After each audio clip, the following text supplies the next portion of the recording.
other thing? Yeah. 2, 1, and hello, my people. Happy Sunday. I don't know why I'm doing this because I can't hear myself.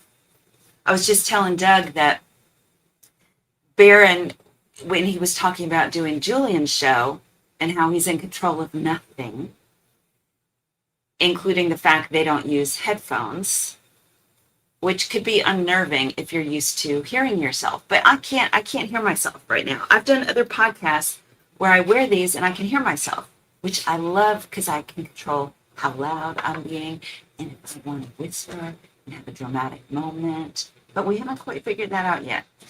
So I'm not quite sure what's happening, but we'll get there. But if I play a video, I put those on so I know when to stop it and give my opinion and play and listen and stop it so I can give my opinion. So I guess I don't really even need them this time. Hi. Happy Sunday. Has it been a fun day?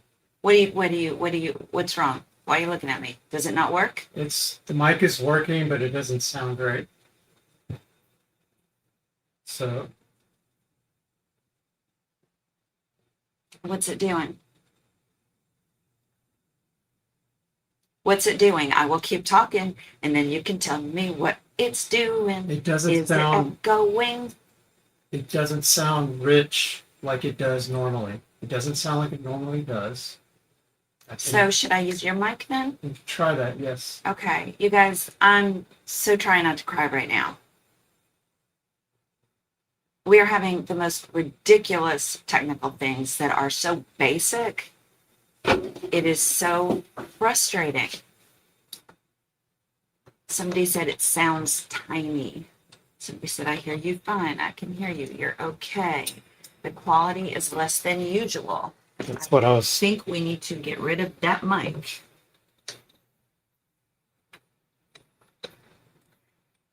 Look, you can see the little bitty hairs on Doug's arm. Look, you see his elbow. You're seeing a side of Doug that not everybody gets to see.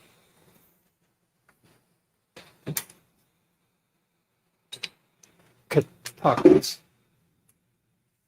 Testing 1, 2, 3. Testing 1, 2, 3. Mercury just came out of retrograde. Mercury is always going in and out. It's like it's always about retrograde.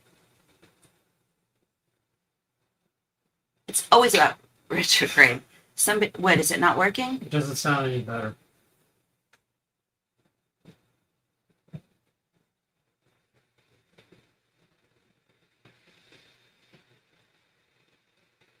Some people would be like, oh, it's Satan.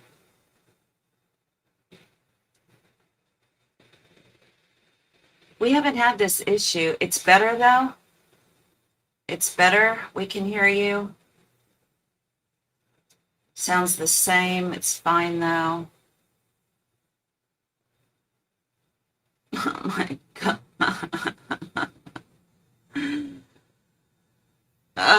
It's just so frustrating because it's like, all right, we want to do this. And I'll make notes on things. I didn't pull up a bunch of video because the whole screen thing glitched up last time. And so we also had some tabs open on my computer. It's a bit echoey, somebody is saying. I hate the echo. Does that mean it's something too close? Usually it means like you're sitting too close. Or what? Turn the headphones off. I threw the headphones away. It's the room, but we can hear you. I'm just gonna pout. There's big problems in the room. In the world, much bigger problems than this. But it is frustrating. It's only a tiny bit rattly. See, I can't deal with that. If I go to somebody's thing, I can't deal with it because it just bugs me. Um, okay, do we have moderators? Let somebody be a moderator because you're listening to sound too. Is the sound, can you hear me, Doug? Yes. So you can hear me, it's just kind of rattly, Yes. echoey. No, I wouldn't say echoey. It's just not sharp and warm like it usually is. Is it cold and pouty? Somebody said you're very clear.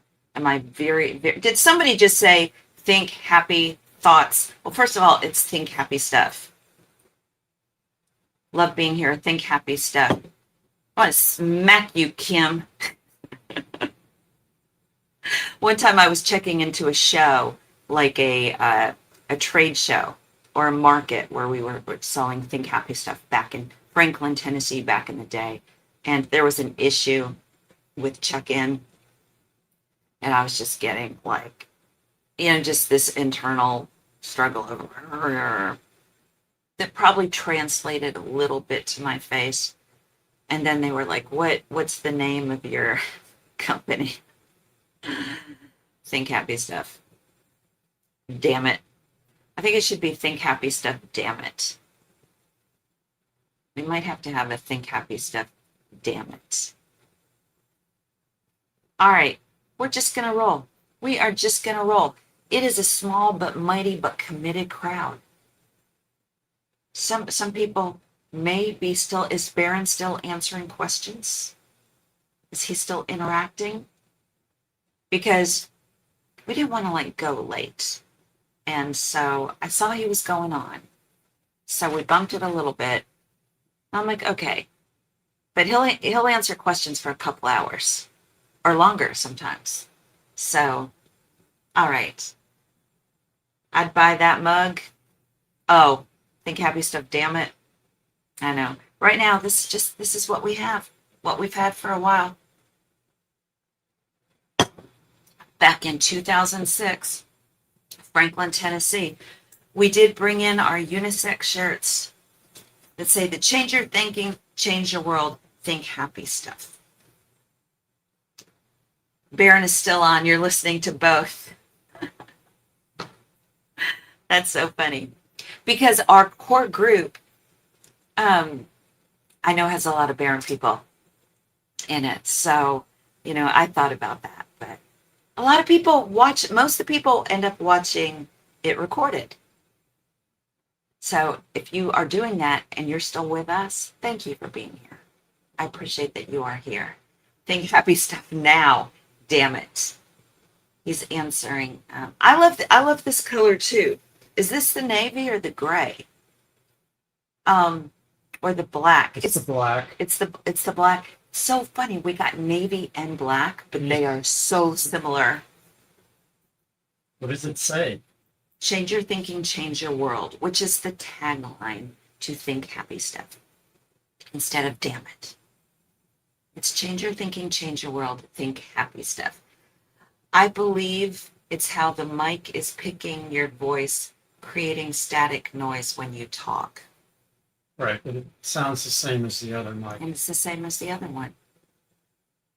Guys, I don't know if I can do it. I don't know that I can do it.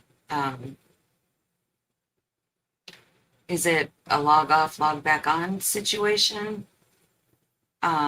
Is there a way to test it? Do you want to hear it? Fine. Well, can I? I can't hear it when I put me in. This is on YouTube. It's off. I'm going to listen to myself on YouTube. Ew. Ear boogers. I don't like ear boogers. Testing. Testing. 1, 2, 3.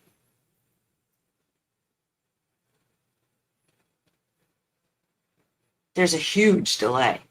Well, that's normal. This is me talking to myself. Okay. Now you can have my ear boogers. Adjust treble and bass. Do we have that kind of option? It's all about the bass, about the bass. No treble. It's all about the bass, about the bass. So it's weird with the delay. Okay, we're just gonna go. I am going to take a moment and just, if you are here, you are a beautiful soul and clearly high IQ, and apparently have the ability to multitask if you are listening to Baron as well. Takes me back to the days of having young children, or me trying to watch Baron and Doug starts talking to me or something like that. But it's good to be here.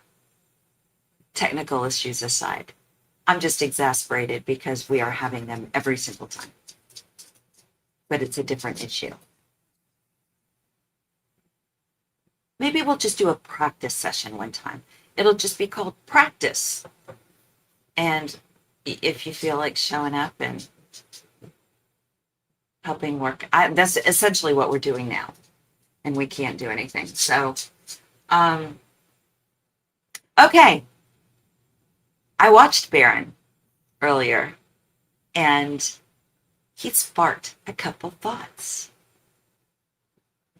I'm not quite sure where to start. It's hard to segue when you get stuck in.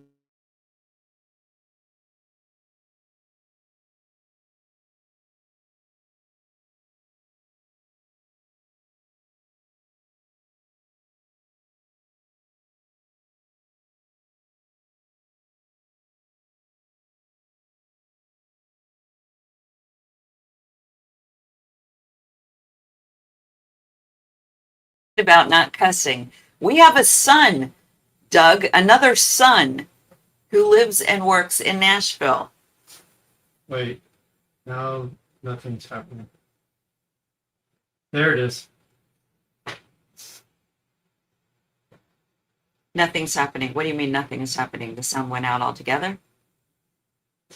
Let me look at something.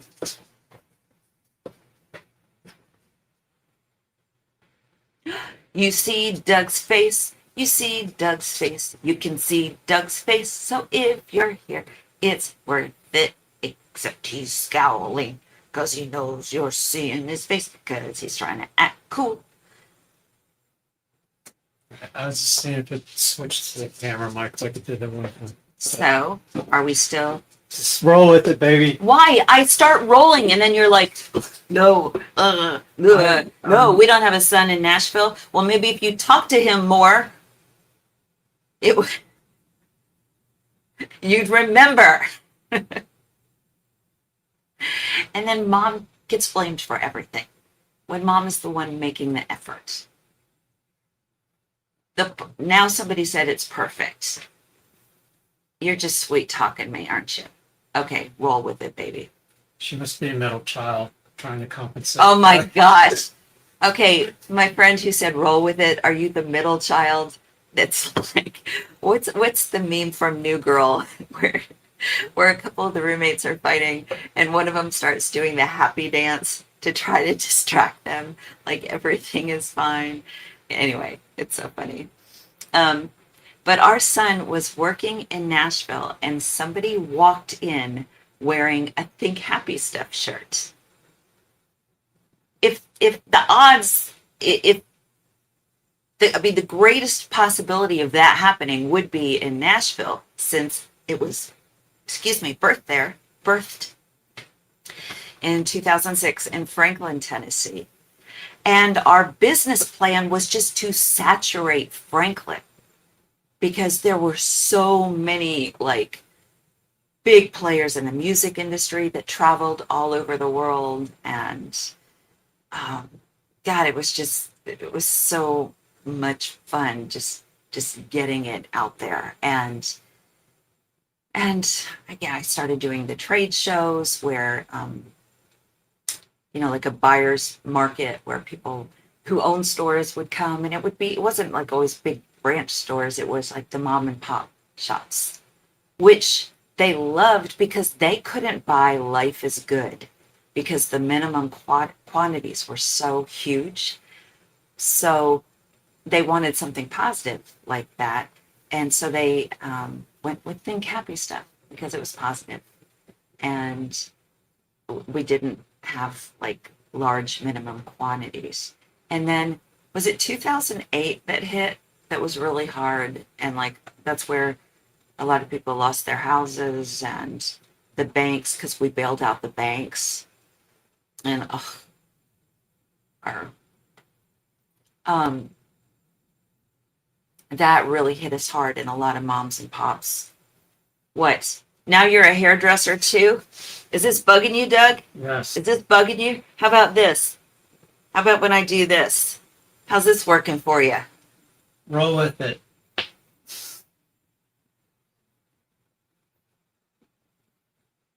Are you still with us? More people are here. Wow. Wow. If you just signed in, you have no idea what you're in for. So I just thought it was so freaking cool because we moved out of Nashville, or I moved out in 2015. I think late 2015, like November 2015. It's all a blur. And so we don't have retail shops there because the mom and pop stores that were we had like 300 mom and pop stores that we were selling into. And then 2008, maybe a third of them like stopped existing at that point. That is actually when like Amy Grant is a friend and came on and helped keep Think Happy Stuff going. So we are forever grateful for her to that. Vince wore a shirt on the... Vince who? Oh, Vince Gill. Her husband wore the show on this shirt, actually. The Change Your Thinking, Change Your World. It was funny because Doug was downstairs helping one of the kids with her homework. And all of a sudden, I'm like, I hear, Chris, come here. Come here. And I'm like, what? What? He goes, Vince is wearing your shirt. And I'm like, yeah, he's like, has a shirt. He's on the, what was it, the Tonight Show? I think so. Was it the Jay Leno? What he was David Letterman? No, I think it was Tonight Show. The Tonight Show. He was singing with Reba McEntire. It was really fun. It was really fun. So, so here we are.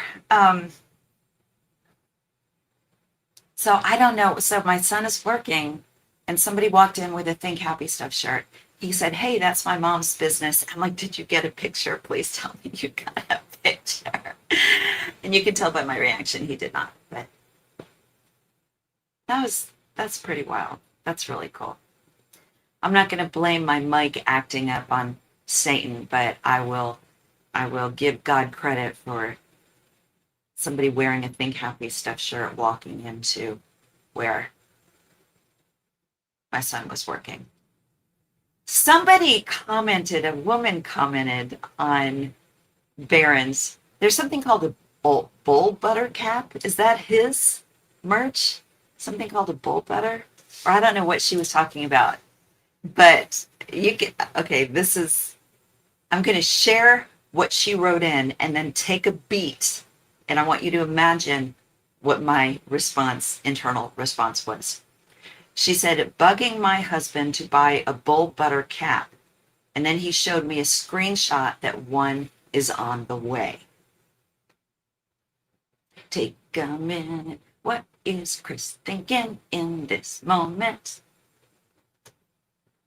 Lady, order your own damn stuff. If you want it, order it. What is this? I've been bugging my husband. If that's you, please join in the chat and so I can tell you what the heck. Order it. You don't have to ask for permission, do you? Do you have your own bank account? You better have your own bank account.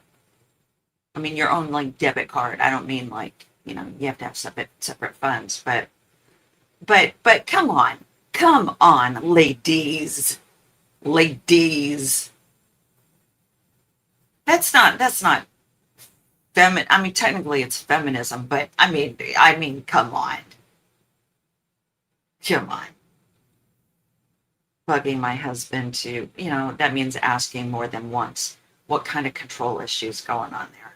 Hopefully not. Hopefully it was just like a little bit of a joke, right? Oh, I may not be every mother's dream for her little girl. Is that where you? My father's eyes. Are y'all talking about Amy Grant songs now? Is that what you're doing?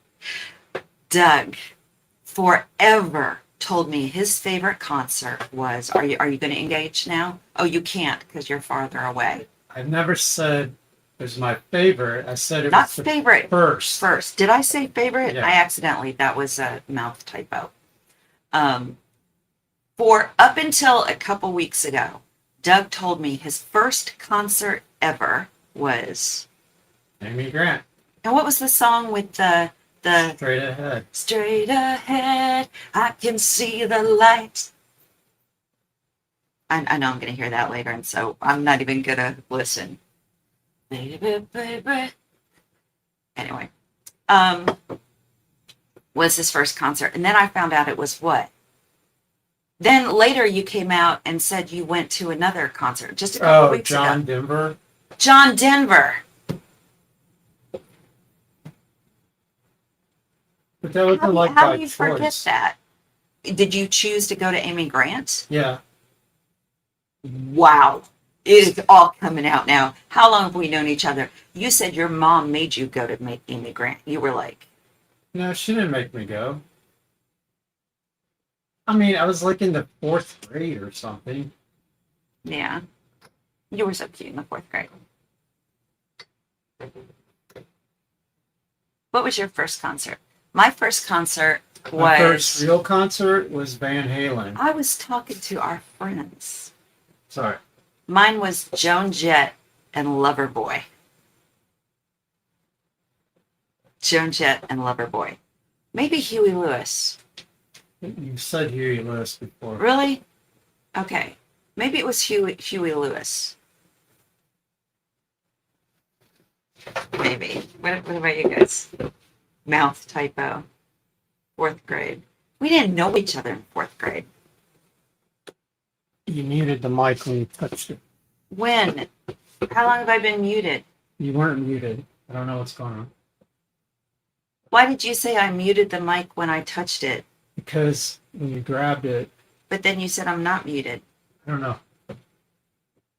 Do you ever, okay, let's go back to the Mercury in retrograde thing that I think I may have dismissed much too quickly.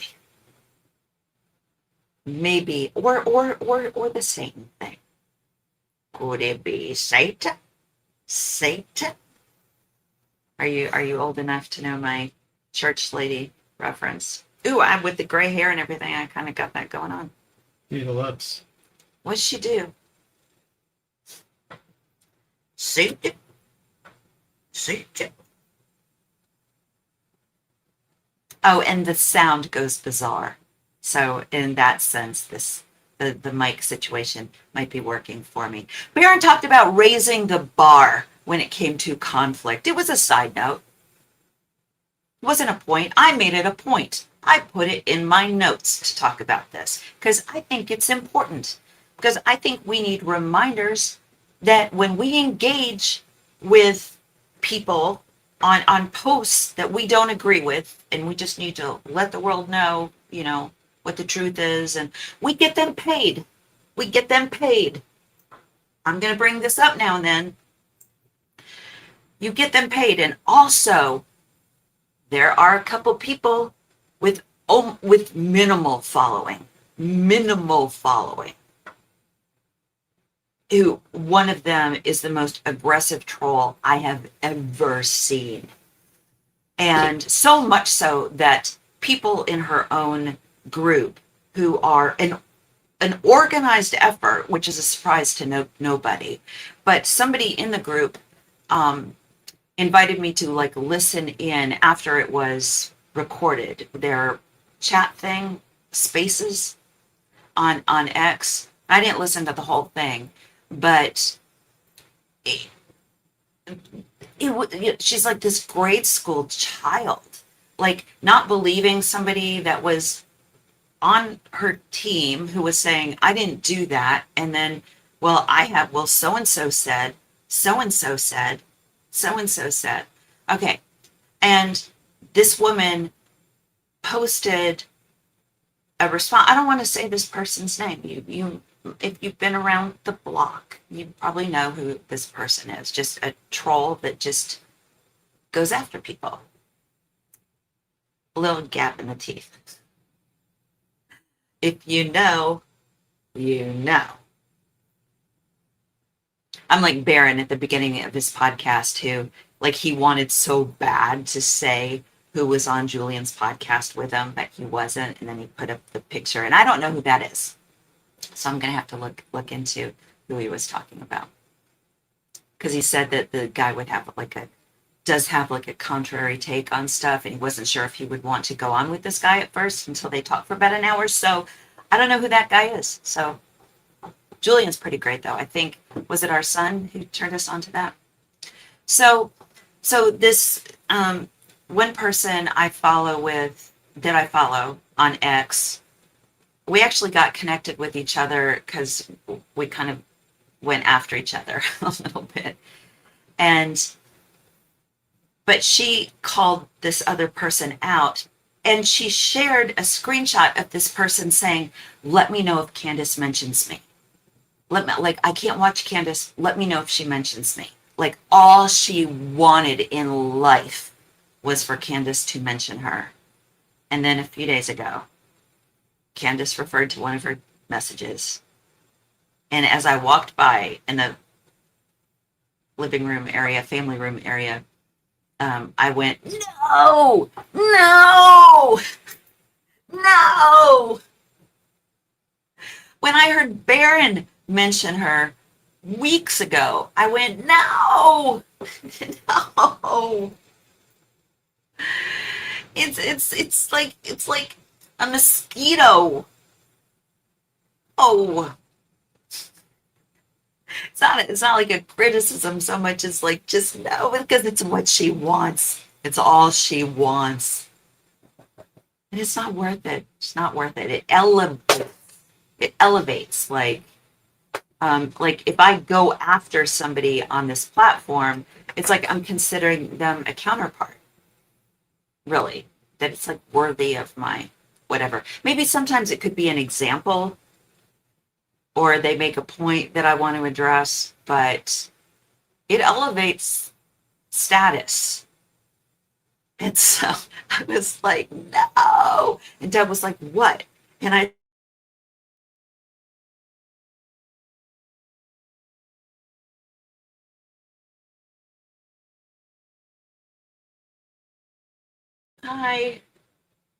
um not to bum out the crowd, but can I ask for prayers for, oh, did I drop my glasses? Not to bum out the crowd. Hey, we're here for you, Jenna. But can I ask for prayers for my son? He's 22 with special needs. His 51-year-old dad, my ex-husband and still dear friend, is on hospice and is nearing the end of this time. Yes. Jenna, do you feel comfortable sharing the first name of your son or your ex? Am I muted now? It was just for a minute. I mean, like 2 seconds. Okay. In this pause, I'm praying. Lord, please be with Jenna and her son and this precious man. Thank you for the friendship that you've enabled them to have. May their son feel his presence. May he feel yours. And may everyone in their circles experience the peace that passes understanding.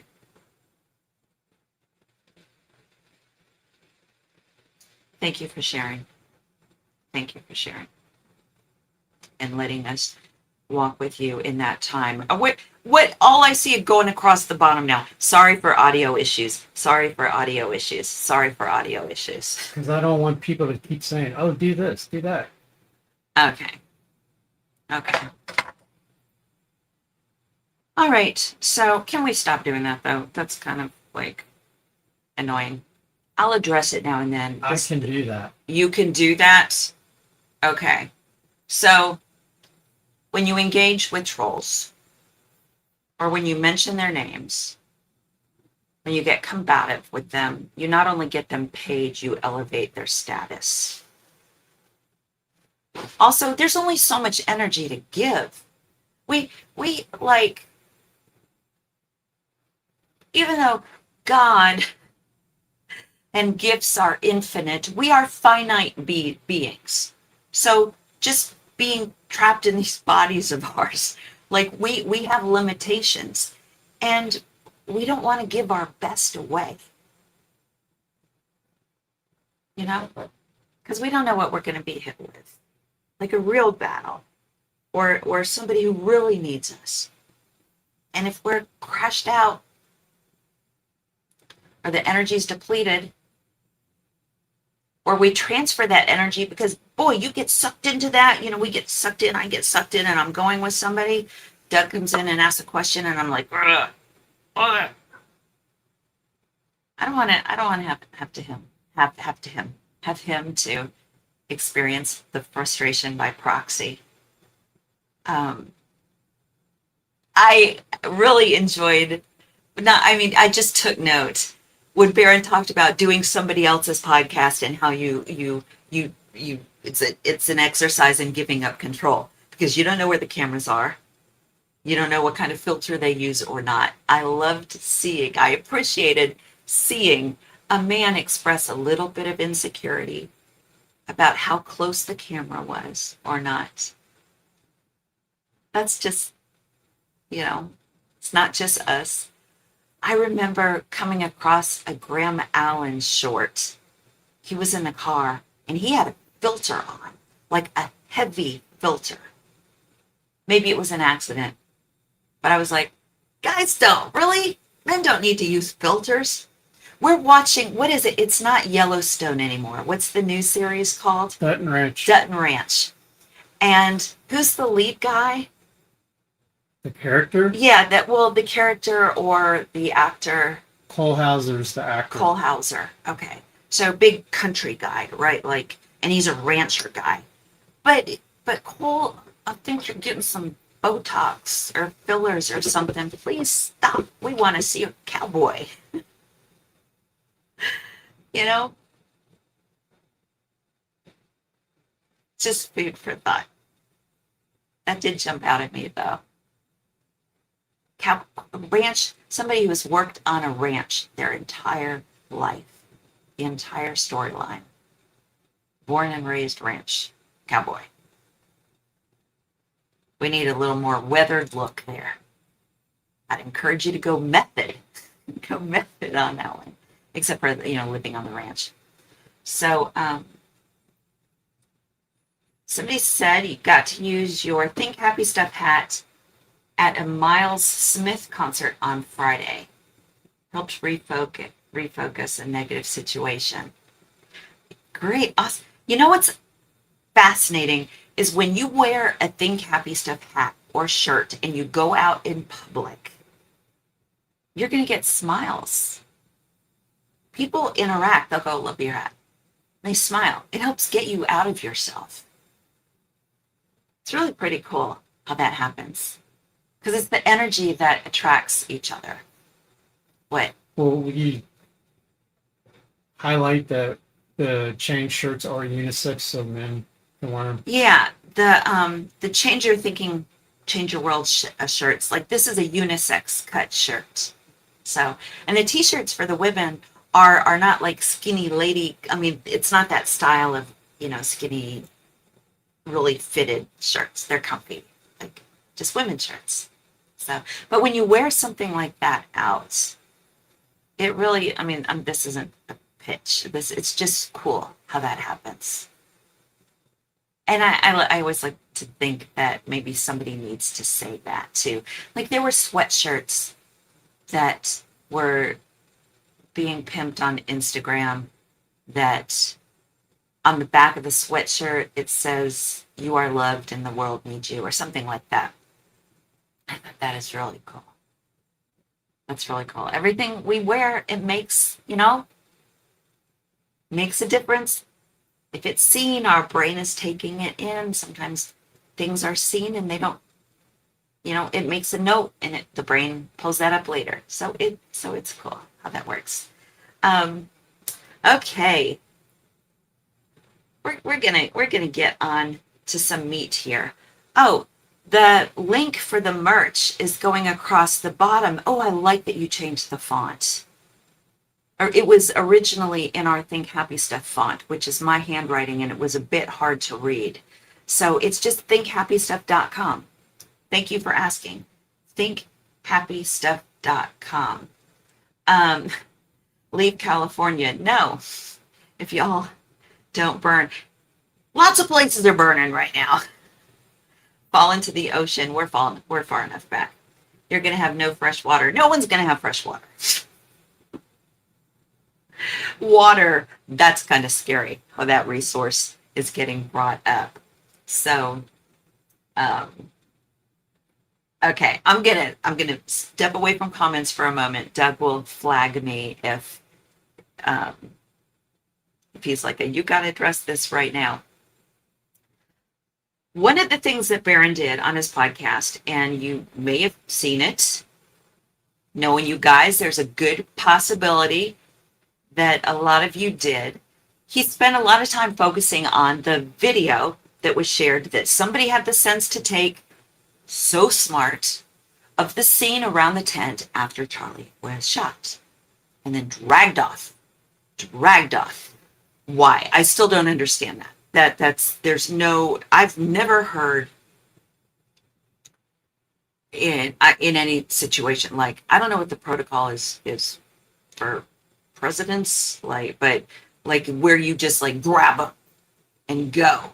I've always heard you don't move, because it could cause more damage. So that's bizarre. But just how bizarre the scene was after the fact, that people are kind of loitering around, trying to figure out who the guy with the pink hat is, all that stuff. What has always struck me about the whole thing is just how brazen it was. And I think there's several reasons for that. But when you see people like Terrell, whatever the F his name is, do something so brazen as to take the camera down, stand on the chair. Now, Charlie was sitting on a stool, wasn't he? Or was he? He wasn't that low. I don't know. Maybe you guys can help me out. My impression was that he sits up higher, not right behind the table. But Barron had said that it was Charlie's chair that he was sitting on, so maybe I missed that. It's not like a make or break, but just that Terrell would stand on anything, and that it was just so brazen. It was so brazen. And I had not seen the deputy sheriff, assistant deputy sheriff, whoever, pick up the mic and blow into it, and he smiled.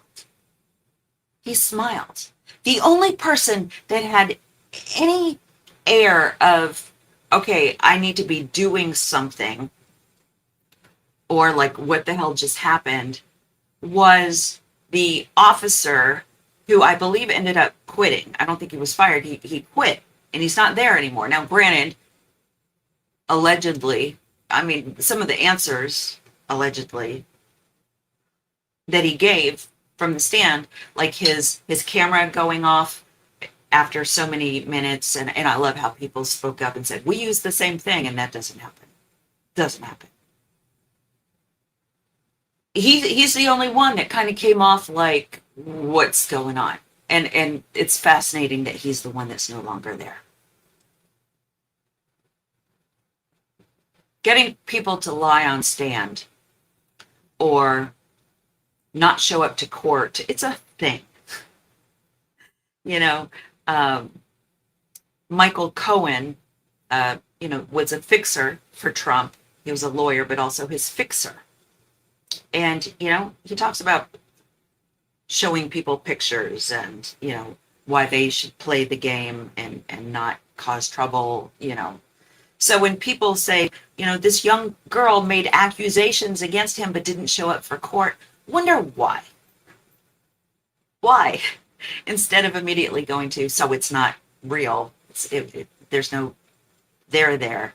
Then why? I wonder why they didn't show up. And then you look at the history, and we have a president who now runs the country like a mob boss. So why doesn't Congress do anything? Because they are scared. There are people being blackmailed, threatened. Susan Collins talks about that. There's somebody who shared about a coworker of theirs, like lost their job. Not even a family member. They go after anybody they can. It's mob boss style. But that mob boss has a boss, clearly, that he is submissive to. Not that he enjoys it. It's interesting to see people get themselves into situations with somebody much more powerful themselves and then think they can handle it. How he would get on, his Truth Social account and say, Netanyahu knows, like, he better, this needs to end. And then Netanyahu would blow something up. Putin would do the same thing. That never played out. It never worked for him. Never worked. Charlie was the one that could talk him out of going to war. And did. The brazenness of this happening in broad daylight has always said to me that, all right, we're getting close to you. And it's not your sons. We're not your sons, but it could be. Because we're willing to do this in broad daylight. And the only reason that somebody could do something so brazen, like take down a camera, is because they know they can. They know they can get away with it. That's why the atrocities that have happened in Gaza, why? Because they can get away with it. Real in your face. Real in your face. Our FBI didn't do anything.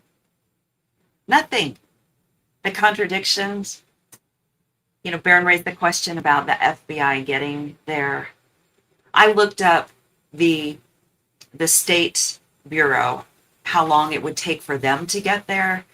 About 40 minutes. Well, 40, 45, 50 minutes. They're 40 miles away, approximately. They can't keep their stuff straight. But there's this air of, like, it doesn't matter. It's insulting. Like, they're not even pretending. It's not like it is in the movies or a TV show where, like, something is pulled off and then somebody finds a little string to pull on. The strings are everywhere. It's a mess. It's offensive how messy it is. But apparently, like, they didn't even have to have ducks in a row.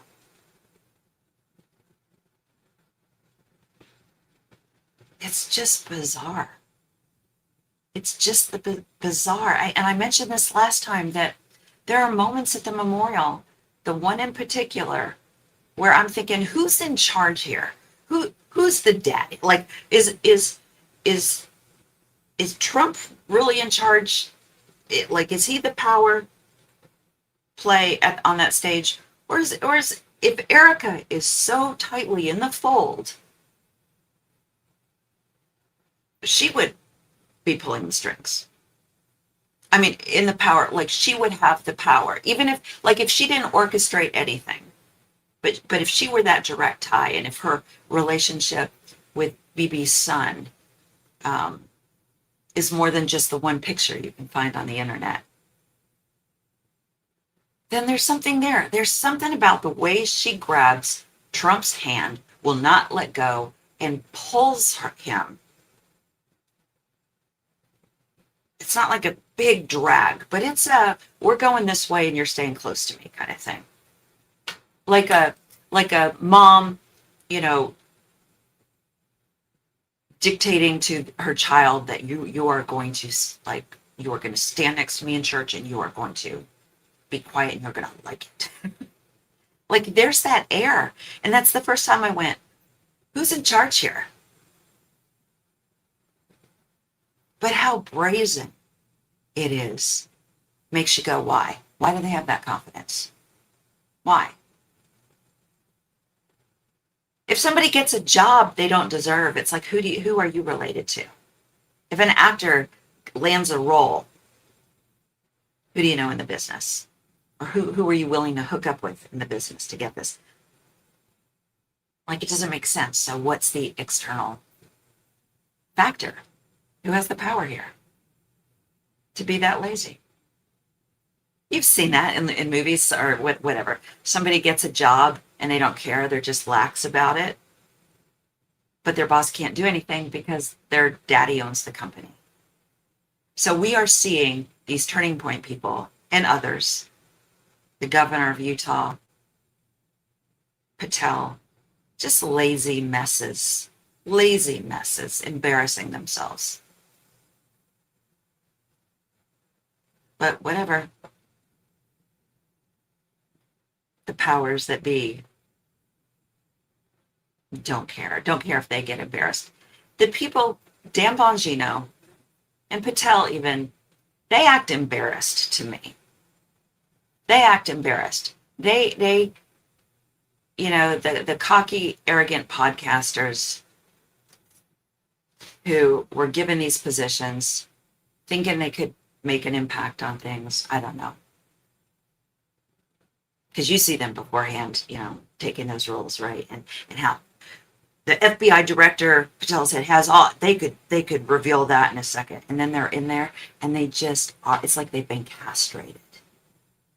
They have an air of being embarrassed. Colvette did at times. Erika, no. Erika is totally coming off like she can do whatever and you can't question her. Like Andrew and Blake will say it in a way, not Blake so much, but in a way that this is the script they're supposed to. Erika just like owns it. This is the deal. And this is the way it's going to go. And then she has other people lie. Andrew Colvette's wife, I don't know how she does it. Have I seen the speech? Not seeing anything right now without my glasses. Have I seen the speech where Mary Mamdani has about Charlie, very heartfelt, showing raw emotion, saying how Charlie loved America over himself? He said he was lost a true patriot. Yeah. If you're somebody who disses on Mom Donnie, I saw a post by a conservative person on Instagram who said Mom Donnie is doing more acts of service, like in line with Christendom, is treating government and utilizing it the way that Jesus would, essentially. Feeding, clothing, caring for, taxing those who need to be taxed, eliminating debt. I wish I could list it. Please, this is a time for us to be thinking outside the conditioning, right? Yeah. And it's not communism. It's not communism. Yeah, it's not communism. What would you, what is because most people don't fully comprehend, why do you say it's not communism? Well, democratic socialism, Canada is a democratic socialist country. Great Britain is a democratic socialist Be sure country. to go louder because So those, if people don't think of those countries as communist, then, that's your example. Because he's functioning as a democratic socialist, you're saying. So it's just good to look into these things. Um, he's a wolf in sheep's clothing. Why? What evidence do you have of that? I understand the concern because it's like too good to be true. Too good to be true. And I'm wondering too, did you have the same red flag about Trump? Because that's what Donald Trump was. He campaigned telling everybody what they wanted to hear. I will help you have a baby. That'll be free for you to have a baby. I will, whatever it is, told everybody what they wanted to hear, but hasn't done any of it. Hasn't done any of it. So, securing the borders. Now he's terrorizing people and citizens and people that are here illegally, who have the paperwork, who have the idea, but they won't, but the ID, but they won't show, they won't look at it because they don't get their money until they bring somebody in. And then once they're in, the next person gets paid if they do their thing. So he's terrorizing, and the numbers don't justify it. So all those things can be looked up. So the only difference is that Trump had shown himself to be a wolf. So I'm just curious, like based on what is Mom Dami a wolf in sheep's clothing? Like on what? And what do you think he's gonna do? Like, what do you think the end game is? That he's gonna tear us down because guess what? It's been done. It's been done. What does he have to gain? Because Trump has let it be destroyed. We have no credibility. The spending is insane. I'll tell you this: our son in Nashville, he has allowed me to be open on other platforms because we've done some crowdsourcing financially to help him, like last year. Hardworking guy. When you can get a job, he was getting $239 a month in food stamps help. $239 a month. That's it. $239. And it got cut. It's gone. Totally gone. Totally gone. And he's working 2 jobs. You know what the minimum wage is in Nashville? Doug, will you look it up just to confirm? Because the last time I checked, it was $7.25 an hour.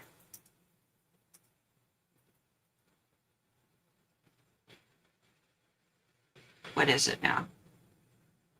The minimum wage in Nashville, Tennessee. It was like $7 something. $7.25 per hour. $7.25 per hour. The cost If it's a tip job, it's $2.13. $2.13 if you get tips. Okay. So we adopted our son when he was 8. Everything in the world was against him. And so much of that is ingrained in the core of your being, like up till the age 6 is a pretty intense situation. I mean, it's the sponge situation. There were issues just within his DNA that he has had to fight and overcome.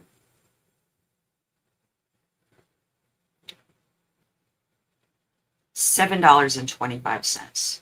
He works 2 jobs.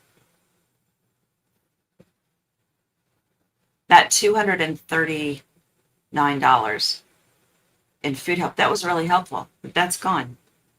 That's gone. So we help. So Mom Dami is making sure that doesn't happen.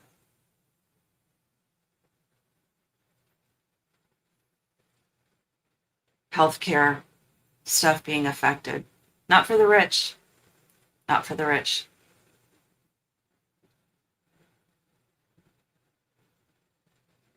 God, it's sickening. Um, the whole trickle down thing. The minimum wage in California is 17, like it's going up to 17 something. It's 17 now.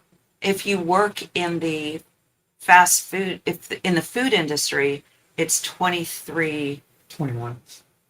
mm, between 21 and $23. We can look it up. But Nashville is really expensive. The property of Southern California and Nashville, it's on par. It's really expensive to be there. It wasn't that way, but it is now. A house that we bought for $140,000 back in 2002, just sold. When I say just sold, a couple years ago, and not by us, for like $1.2 million. That's what's happening in Nashville, or has happened, and so it's crazy. $7.25 an hour. California, it's $16.90 per hour. It's supposed to go up to 17. Fast food workers make $20 per hour, or start at $20 per hour. Okay, I thought it was like $23 an hour. That doesn't sound. What year is that? It's current. That's current. Okay. I thought it was more than that. Maybe some just pay more. Yeah. The whole system is just, it's broken. There are people that, when we were living in Nashville, we were aware of people that were leaving California to move to Tennessee. Tennessee has no state income tax, so huge benefit. But we've also known a lot of people, maybe there's just an exchange program going on that the universe is orchestrating. We've known several people that have moved from there to out here. We would have a hard time leaving just because of the topography and Doug is like, he's going kayaking tomorrow with a friend who, like, he's made a friend that has like the outdoor equipment stuff. So tomorrow they're going kayaking. He attempted surfing last week. Every day he's like hiking or mountain biking or something like that. It's so stunningly beautiful around here, and I love that he has that opportunity. And there are fires. And what's it called, what you do? It's called a community brigade. It's basically a volunteer program. You'll have to talk louder. They can hear Oh, me. okay, good. Okay. It's a volunteer Like wildland fire program with the county. Okay. Help spot fires. Doug says fires. Fires. Yeah. So he's a volunteer and has gone through that training. When do you guys drive the trucks? When do I get trained on them? The Yeah. end of August. Okay. Training coming up. So that's cool. Although I'm like, so the next time, because we had to evacuate a couple years ago. So the next time we have to evacuate, like, you're going to be gone. He's like, yeah, that's okay. I've got it. I can do it. I can handle it. Okay.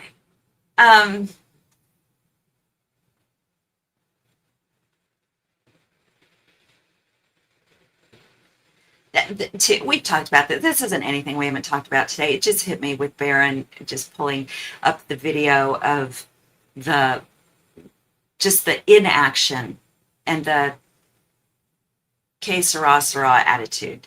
There was no emotion. I saw somebody commented, like, why wasn't Terrell upset?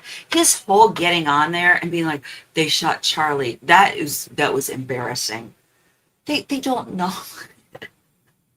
like Erika being up in front of people and trying to motivate, or it's, on one hand you want to say, well, they didn't think that through. I don't think with Erika there was any other choice than her having to do it. But for Terrell to do that, like, they just so not aware of how poorly it would come across. But again, it didn't matter. It didn't matter. Doesn't matter if you're playing 3D chess or 4D chess, if, the person is just gonna flip the board over anyway. Like it doesn't matter.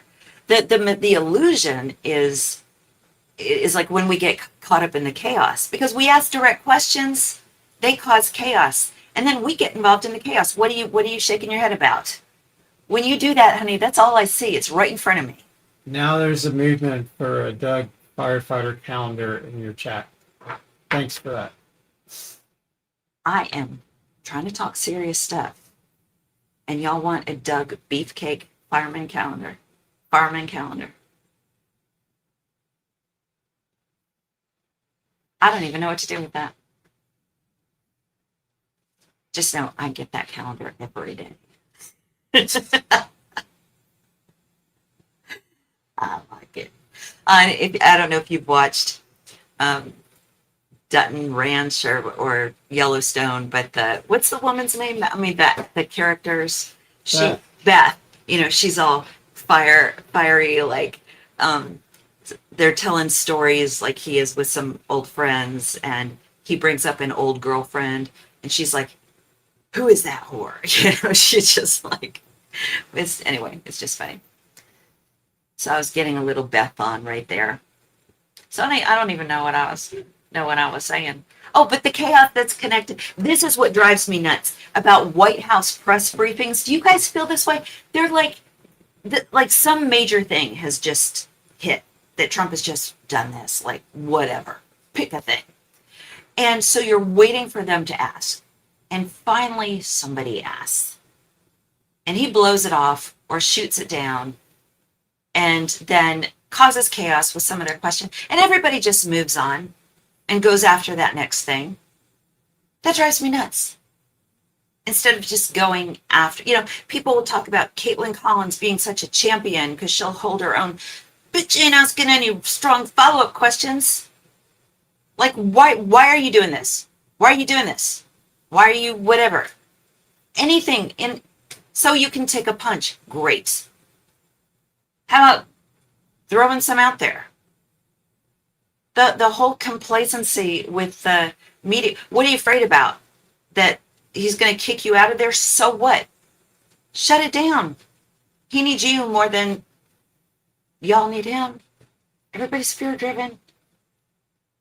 Drives me nuts.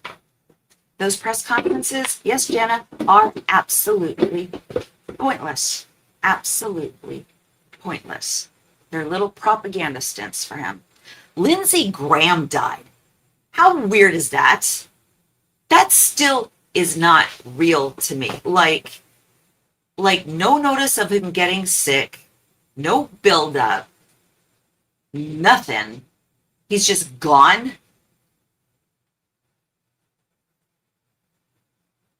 That's just weird. That's just weird. I can't even comprehend that. But Barron was talking about not getting caught up in the chaos of these people. Like when you watch somebody, let's say you're like, okay, Chris, I hear you. I'm not going to engage with these people. But if you go and like watch them, and we're not even talking critical thinkers, right? We're talking about the ones that stir up the drama because, we're interested. What are they going to say about Candace today? Like, who cares? Because they're just little mosquitoes. But there are critical thinkers that have more intelligent arguments and insight. Like apparently this guy that Barron did Julian's podcast with, I don't know his name. If you know, please comment. The latest video, have I seen the latest video of Graham speaking to Bibi? No. It's just, he was owned. If you watched him in these last several months, I mean, he was a drinker anyway, but he was all the time on the plane, the press conference they did, just drunk, like rolling drunk, doing on-air interviews, drunk. That was not a man at peace with himself, and I just don't mean because of his sexuality. I mean, yeah. Oh yeah, and then they appoint Lindsay's sister. That the whole thing is just, it's so jacked up. It's so jacked up. I mentioned this the other day, but the idea that they don't have to drop a bomb on us, they just have to discredit us. There is a quote that is fake that goes around repeatedly. I'm going to pull this up, and it's not true. But you've probably seen this. It gets attributed to Netanyahu. America is a golden calf. We will suck it dry, chop it up, and sell it piece by piece until there's nothing left but the world's biggest welfare state that we will create and control. This is what we do to countries that we hate. We destroy them very slowly. Have you seen that? Okay, he didn't say that. So believable. But he didn't say that. When you see something like that and it really riles you up, please consider, you know, looking it up. Because if you just put in a few words of that, Snopes comes up and others that say it wasn't him. It wasn't him. He didn't say that. Now, he has said things that are incredibly demeaning and about how much control he does have. And they do have. The repeated going before Congress saying they're going to have a nuclear weapon next month, maybe 2 weeks, for 4 decades now, over and over and over and over and over. And there was one where the congressman, I don't know who, this was 30 years ago, the congressman is just like, okay, so who are, like, he has his pen out, so who are the enemies we need to be concerned about? And so Netanyahu's like, well, you should keep an eye on Buddha, and you should keep an eye on Buddha because they have the, idiots. We're freaking idiots. What, babe? Several people, like Tammy from Boston, have said the guy that was on with Barron was Joseph Scott Morgan. Joseph Scott Morgan. He's a forensic scientist that has a YouTube channel and has an opinion about what happened. Okay. I'll check it out. Do I believe Trump converted to Judaism? Well, if you do that technically, properly, no, he doesn't have the brain capacity to do that. Did he renounce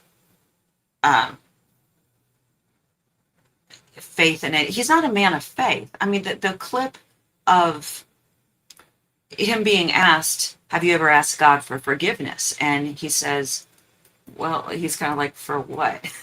like I don't feel like I need to do that. Step one,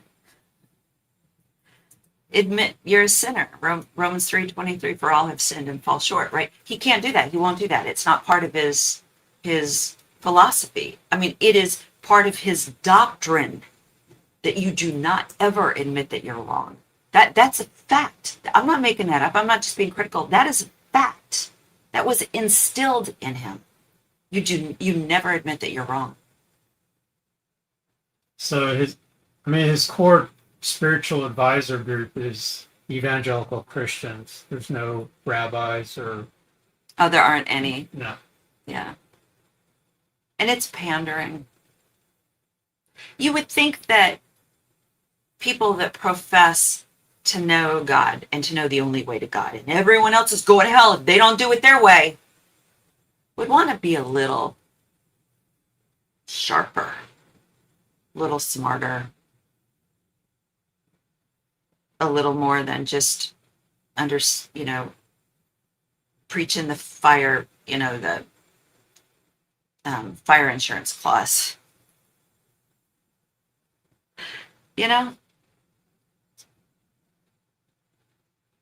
That's why the iron sharpening iron, like Barron was saying, like listening to this guy and engaging with him, you do learn. And sometimes it just deepens a conviction in what you believe. But like, you can learn, there is something to be learned from almost anybody. Even if the takeaway is, boy, that person lies a lot and it's helping me realize how much I value truth.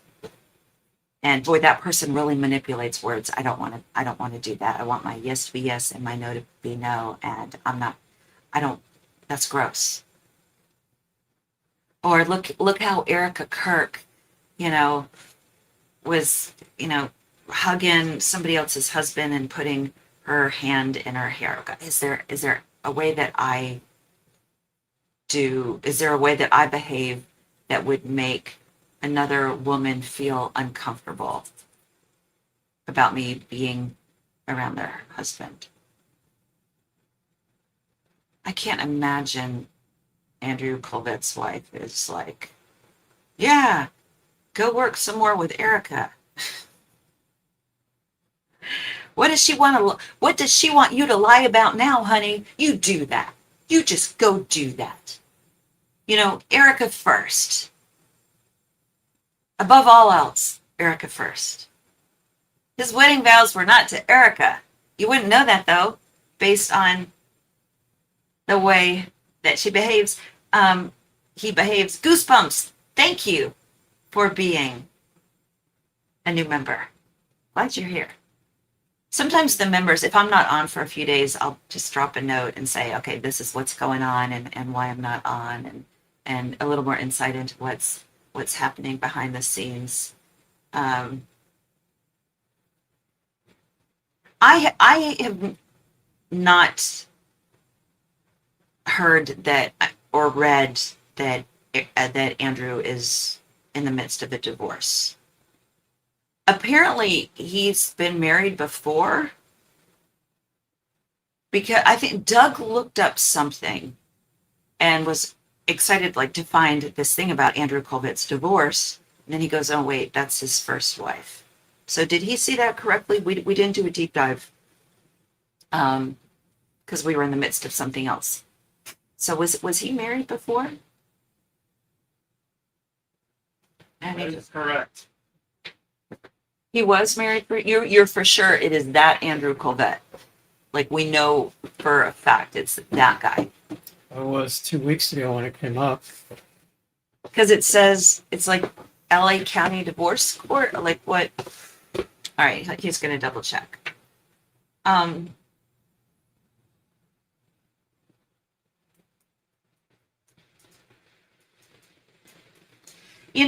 Let's be careful even in the comments. I haven't caught all of it. But I don't want to completely, push out people of contrary opinions.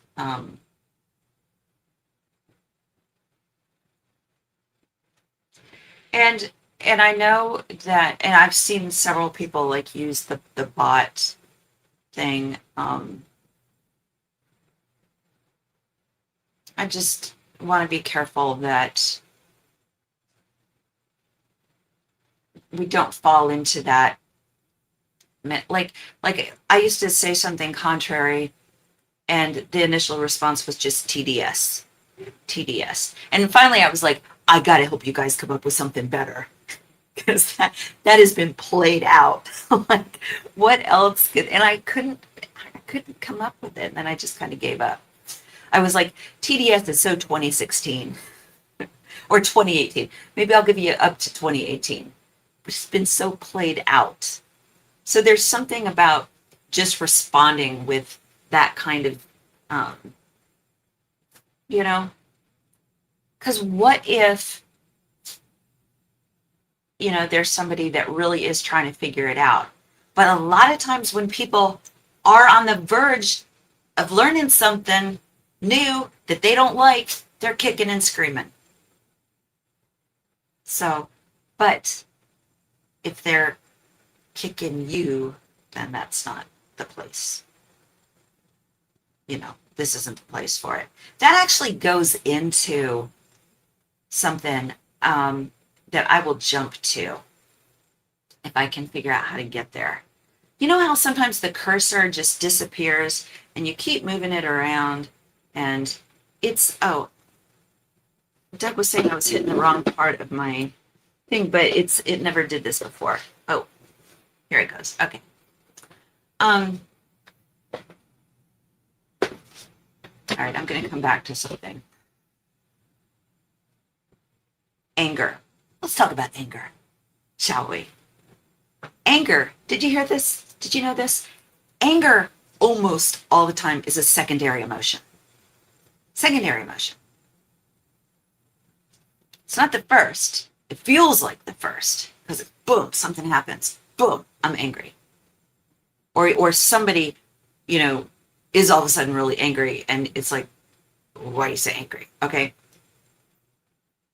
The foundation, I used to just say it was hurt. Like something hurt you, but there's more to it. Fear triggers anger, hurt, shame, sadness, frustration. Those are vulnerable things, though. Anger is the armor. If I'm angry, you can't come at me. That's why you watch Andrew Tate in an interview, he's screaming. Almost out of the gate, he is screaming. That's saying there's no conversation to be had. I'm going to scream you down. That you can't question me. I'm screaming. Because you can't rationalize with somebody. You can't have a conversation with somebody who's screaming. That's why people keep getting louder in the midst of a fight. You're not hearing me.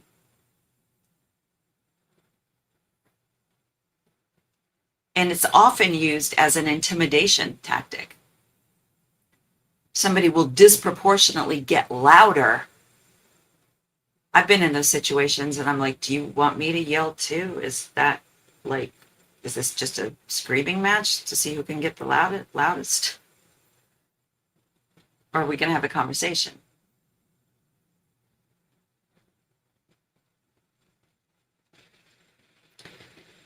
Think about people where you go, they're just angry people. That's just an angry person. Angry people tend not to be very self-aware because they're not willing to go to that place of the vulnerability. Wow, okay, you're right. I was feeling shame about this. When you questioned me about, I thought you were questioning my intelligence as a whole or my experience in this. I've invested a lot of time in learning about this. So when you question this, it makes me feel like, you think I'm stupid. Or you see that in the chats a lot, people are afraid of being wrong, so they will come out of the gate stronger. If you know you're right about something, you're right. Like you don't have to fiercely defend yourself.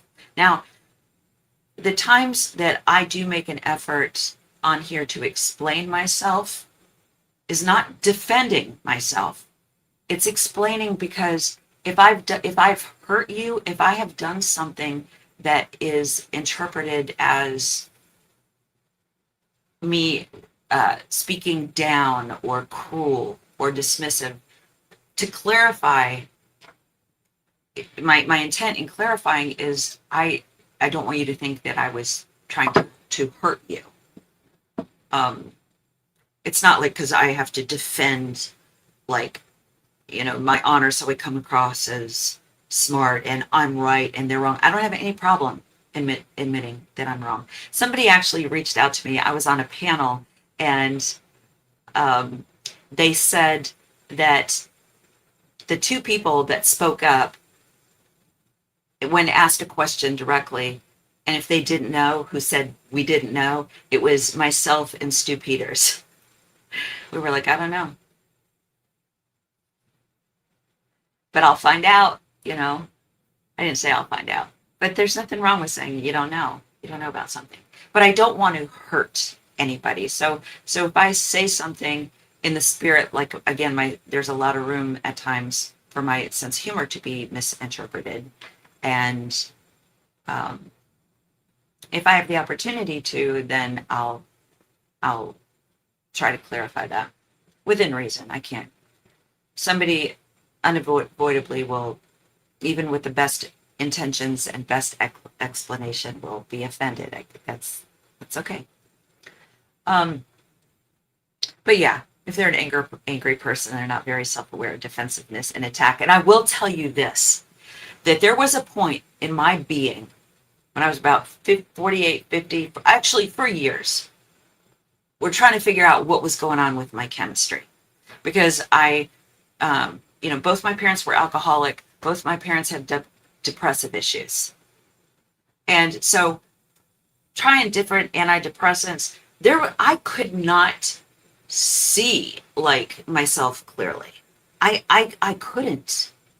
I found a letter recently of like my daughter, like trying to get through to me. I don't even remember her giving me that letter. And I read it now and I'm like, oh my God.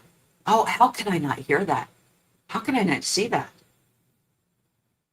I couldn't. I couldn't. Now the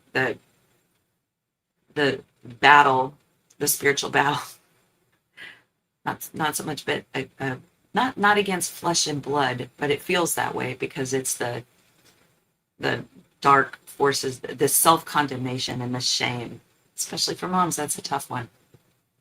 But I was so sick and broken, I could not hear my 15-year-old daughter saying, Mom, where are you? I can now because my feet are on solid ground. But I got connected with a doctor out here. First, I had to remove myself from a dangerous situation. And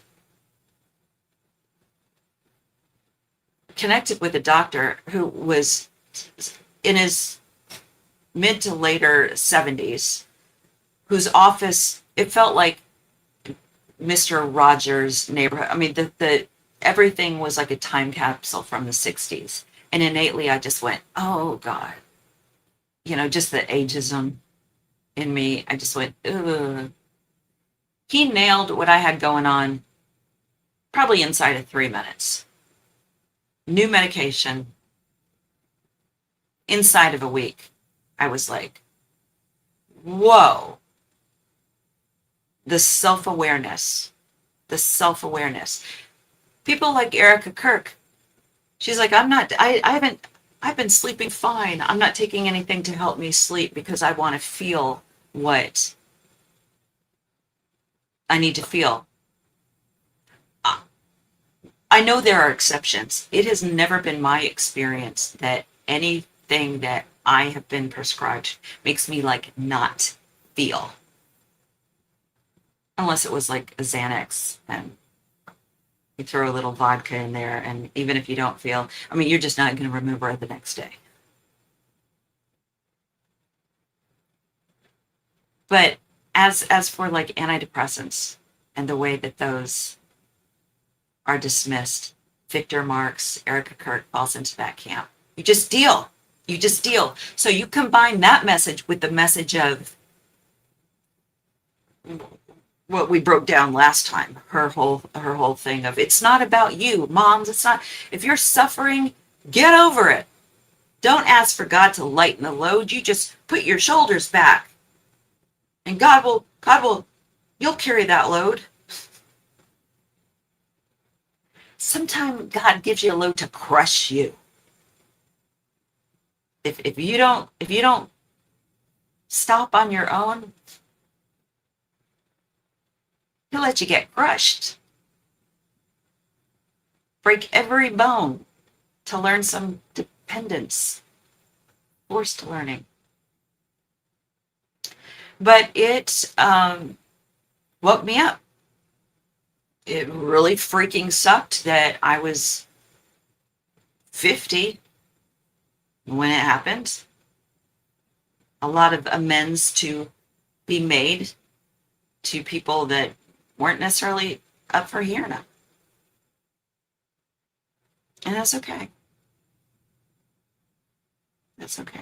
Most were. The biggest challenges are always closer to home. What's the verse about a prophet is not respected in their own hometown? Yeah, there is one.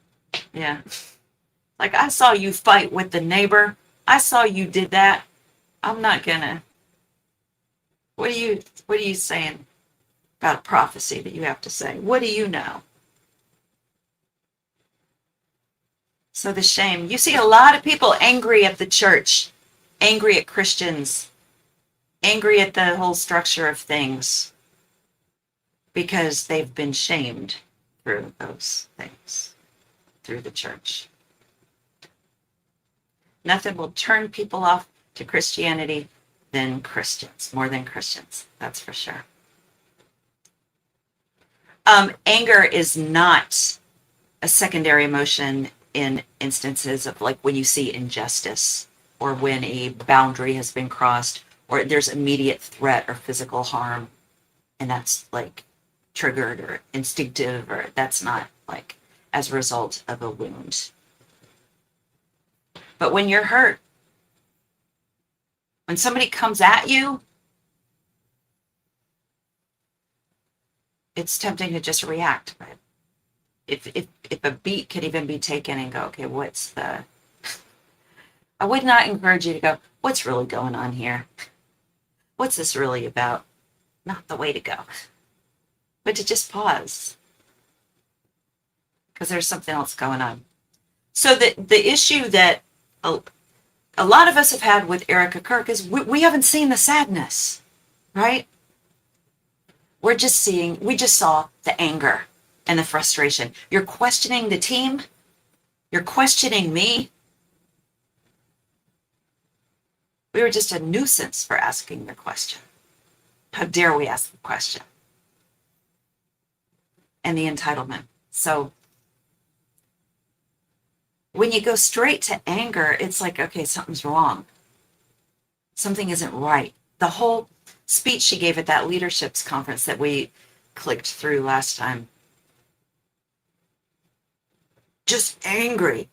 She didn't even know how to respond to them cheering her when she came out because she was ready to go. She was ready to be angry.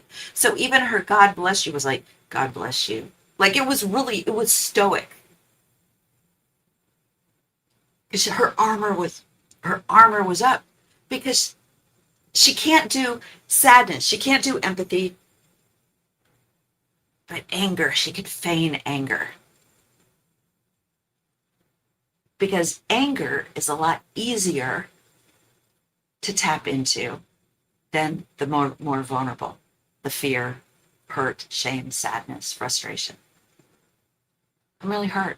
I'm hurt. It hurts me when you ask me about that. I know that's may not be where you're coming from, but I need to just be transparent and I feel kind of vulnerable sharing this with you because I want you to think I'm pretty awesome and know everything about this one thing. And so I'm feeling a little insecure. Now, here's the deal. If you can do that, and the person you are sharing that with goes at you, get the fuck out of there. Pardon my language, sometimes there is no other word. If you have a friend that you are vulnerable with and you are explaining yourself and you are self-aware enough and you're transparent enough to go, hey, this hurts. And they still come at you, which is actually what happened to me in a certain family situation. And there comes a point where you like, no, you get to set your own boundary, but guess what? When you do that, then you see, then you're the bad guy, right? Everything's your fault, and you're the villain, and blah blah blah. If your spouse or your partner does it, if you're not married, it is one of the biggest red flags there is. If you are vulnerable and transparent and you lay it out there, and you say, please don't do this, or please hear me, I'm asking that you hear me out. And they come back harshly, run, run. If you are in a church, a Bible study, if you have a pastor who shames instead of relating, hey, I'm struggling with this. Really, oh my God. Really? Man, I used to struggle with that back, what, in like fifth grade. Are you kidding me? You better get right with God. You better get yourself some Jesus. What, you're Jesus? No, thank you. I have noticed that on social media that I don't engage like I used to. I did on this last round where there was miscommunication over my sense of humor and stuff. With the posts that were Andrew Tate related, and it came off like I was being combative with Candace. I made an effort to engage with as many as I could in that situation. But if you go to a spiritual advisor, a pastor or a mentor, somebody you know have had respect for, and you share that you're struggling with something, and they come back with shame, condemnation, get out of there. Because you might feel like the weak one, but the strength it takes, we are so much stronger than we realize. But the strength it takes to go, ugh, yeah, I'm not great in that area. I fall short. Can you help me? Can you help me? You know how to build a bridge with somebody who you have major issues with or they despise you about? Not kidding. This is ask their opinion on something. Ask their help on something. Ask their help for something. If it's a coworker, ask for their help for something.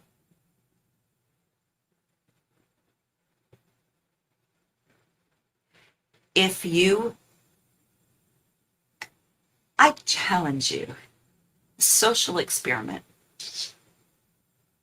If you see a comment that you strongly disagree with, and the knee-jerk reaction is to go, you're stupid, find something in there that you can agree with, and you mention that first before, mentioning any other point. So I don't mean a statement in and of itself, like that you send after that one agreement. Even if it's, I can tell you really love the country. I can tell you're concerned about the country. Yeah, I am too. Can you tell me more about that? Tell me more about whatever. Ask questions. Do you care? Do you care about building knowledge and truth in the kingdom, so to speak? Do you care about engaging in the sense that, you want people to gain understanding, or are we just there to bitch and let off steam? Please go to the gym instead, I say to myself.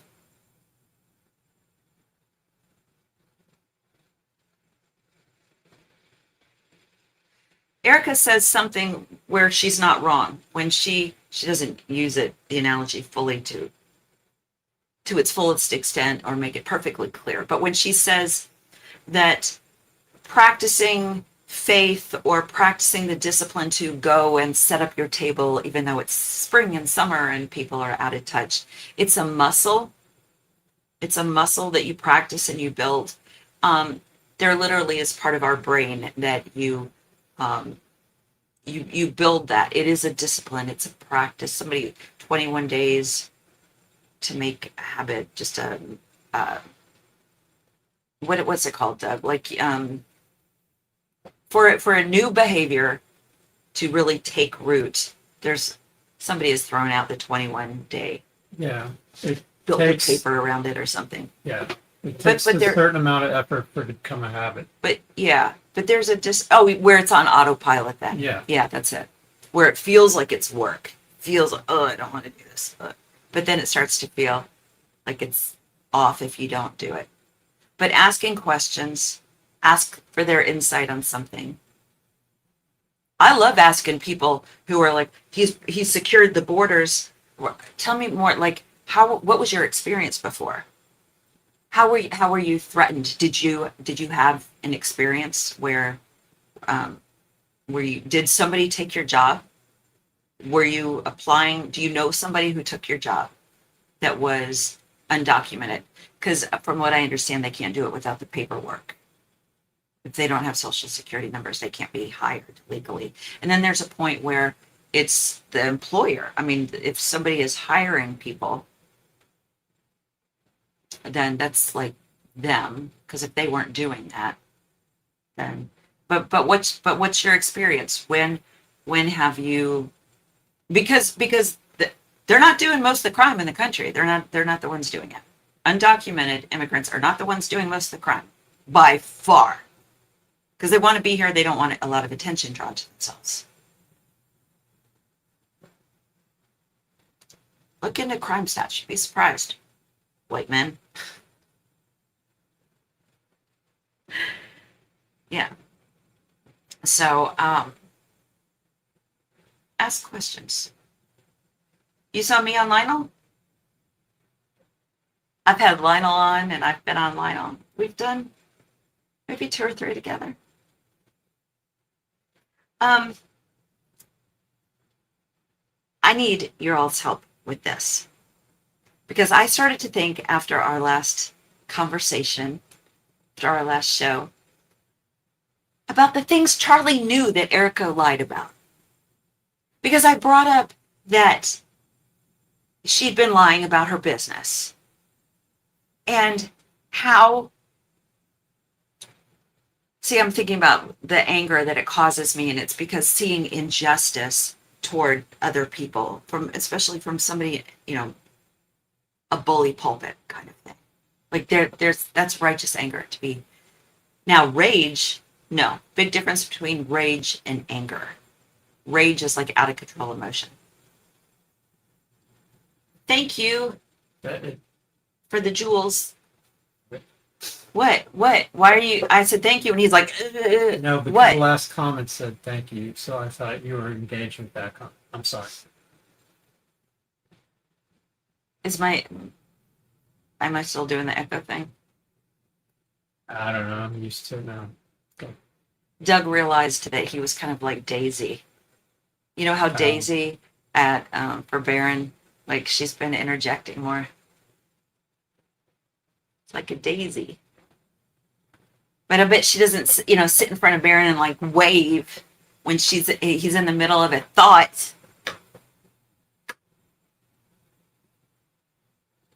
So to see them on the bully platform and promote shame, which she has done nonstop about a business, she was an entrepreneur, had a successful business. This is a lie, blatant lie, allegedly, blatant lie. She never lived off that money. It was not up and running. She wasn't making sales off of it. All that was after she met Charlie. I think the sales started after they were, I don't want to throw it out for sure. But it wasn't, registered as a company. And remember, she didn't even come up with the designs on her own. And the designs are not exactly rocket science. So Tracy Martin is like, I designed it and gave it to her for her birthday and said, go do it, Whatever. Okay. So, but Charlie knew. Charlie knew. Every single time Erika, and he put her on stage. Every time he put her on a stage, knowing she was going to pontificate and shame women. Tracy will say how much she and Erika love women. No, they hate women. They hate women. Disrespect women. Lie to women. Shame women. Tracy will say, I did it too. I put my career on hold. She was coaching people out of the basement. I don't know what, life coaching. Guaranteed she wasn't living off that money.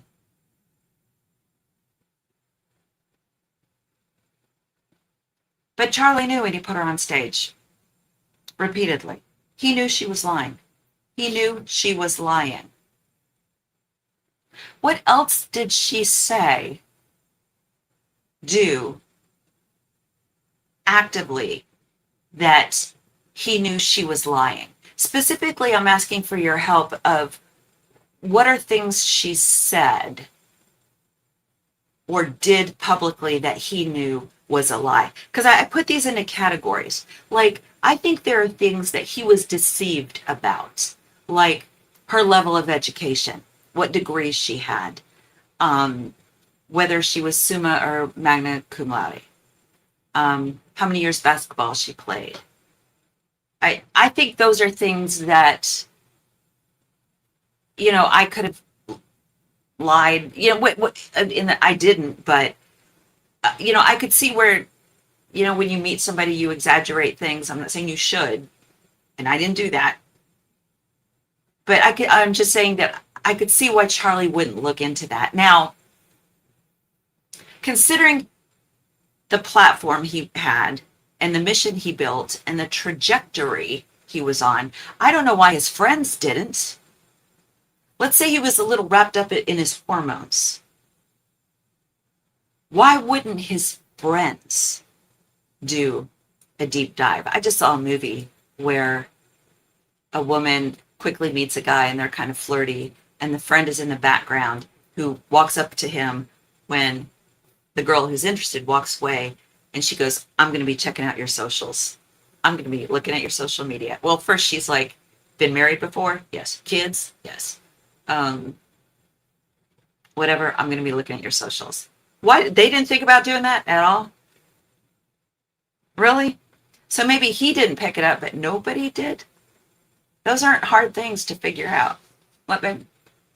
I think I would kind of think the opposite because his target was in his environment was debating college students. I think he'd be very interested in what her college level was and what she studied, and even could she do some of that.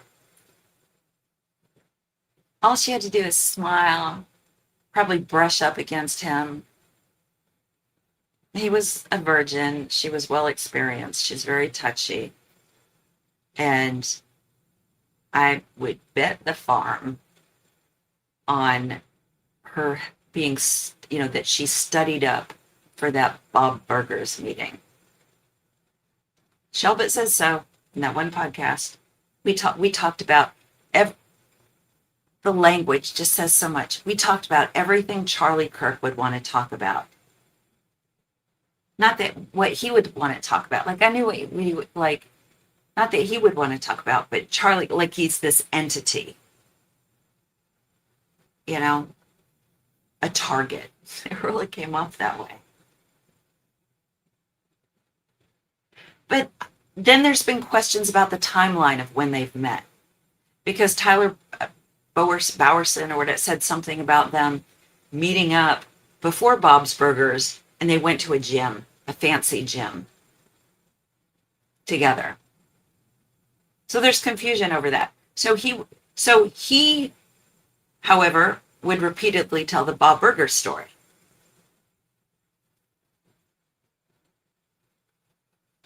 And then there are things, the contradictions, like how many kids did she want? If she was trying to land him, she would have said anything. But there's an interview of where he says he wants 5 kids. And then there's an interview that indicates she's pretty much done after 2. She says, if the Lord wills, but she's looking up. She says, her first 2 were C-sections. How many times does Charlie need to see her guts?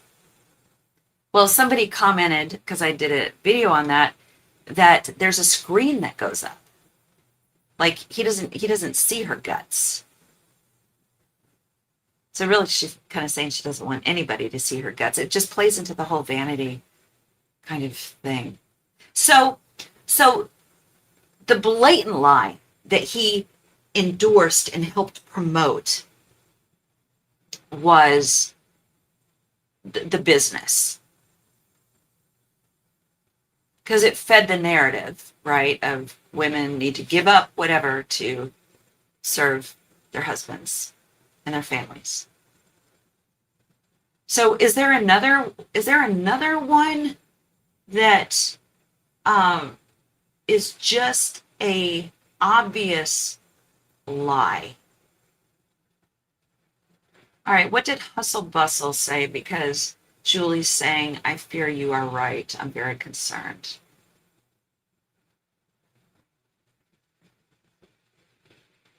Hugh Good, it is very hard to find truth tellers and people that are real.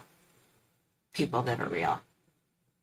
That's why when somebody criticized me for like being prideful, I'm like, all right, if I was in that moment or I was read that way, like you can't take responsibility for how people read you.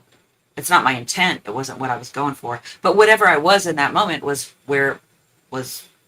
who I was, what I was. So it was real.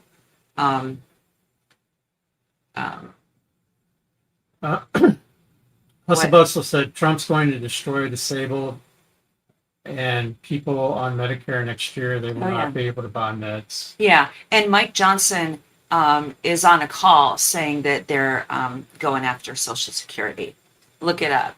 Um, there's a phone call that was leaked that this was at least a month ago.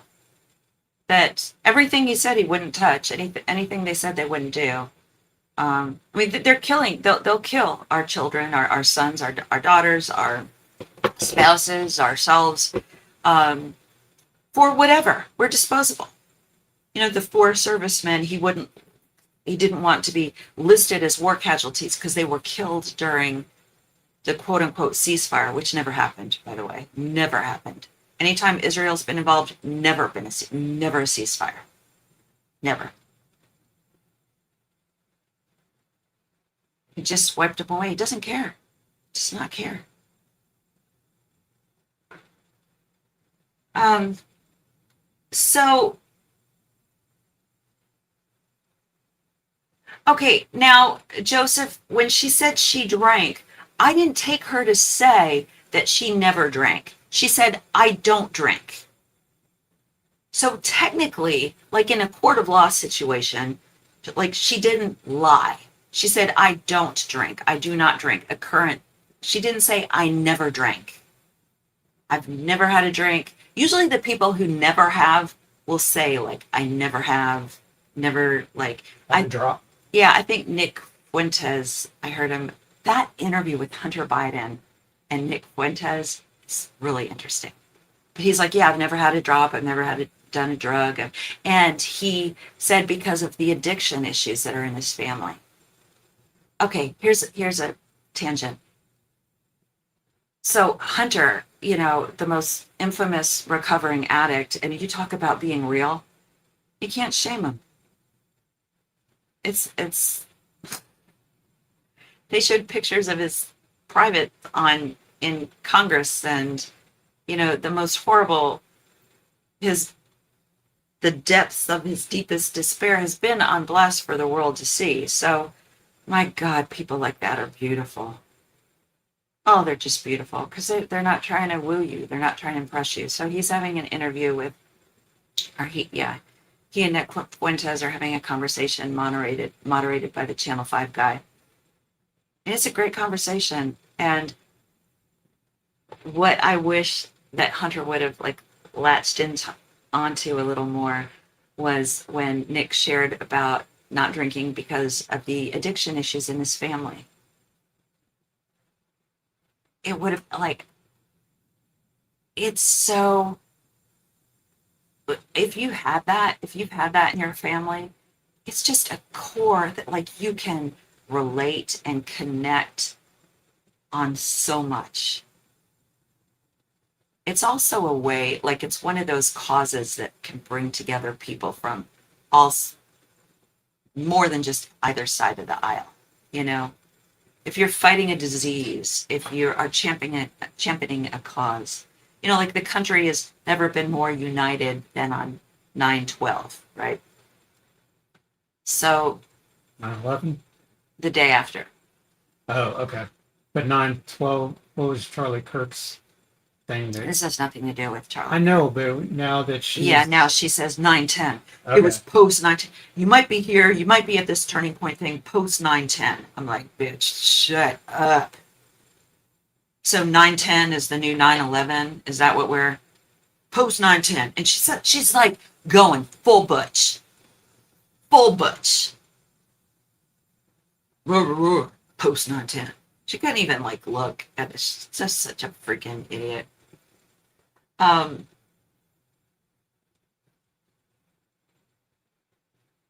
okay, so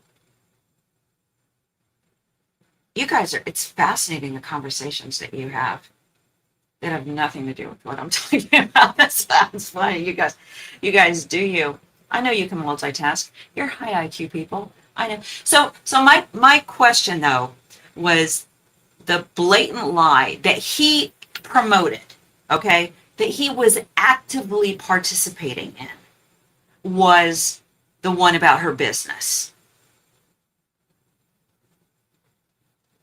And I haven't done like a deep dive in it, but like I can't think of another one. Her lies, like how long she played basketball, why she really traveled the world, which was following a boyfriend, not charity work. Like those are things she could have deceived him about. Her education, all that kind of stuff. She could have just deceived him about those things. Or they were things, he found out, overcame earlier and dismissed. The thing about having kids, that would be a wound. That would be a soul level kind of continuous thing they worked out, or had to work through. But I can't think of another one offhand that he promoted, unless you believe, if you believe the kids are not his, or the kids don't exist, then I hope to God you dismiss everything about Turning Point. You couldn't have any respect for him on any level. Like he would be the most complicit POS. Like you couldn't respect him for anything if he would fabricate a lie about having children. So if you think that children don't exist, and Charlie for years has just lied about that, then that's a throwing the baby out with the bathwater, no pun intended, situation. It would make no sense whatsoever to say, yeah, but he had a good position on this issue. Like, no, whatever he had to say about anything wouldn't mean a thing, because he would lie about having kids. So, trying to think of other things that she has been accused of lying about that he would have had to participate in. And the kids and the business, I think the kids were theirs. I believe she had the C-sections. I believe they were his. I'm not saying you got to agree with me. You do you. But I'm never here to convince anybody of anything. I don't want to say never, but that's not like my intent, like for doing this. She gave Charlie the business. RC.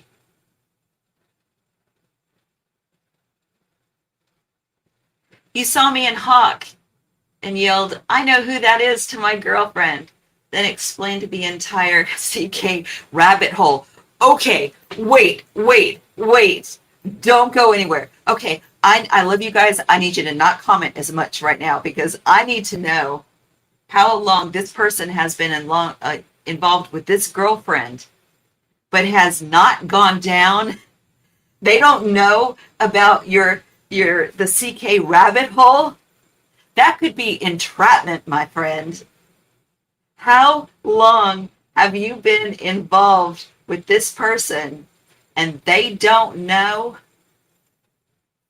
about the the Charlie Kirk rabbit hole? You know what I'm saying.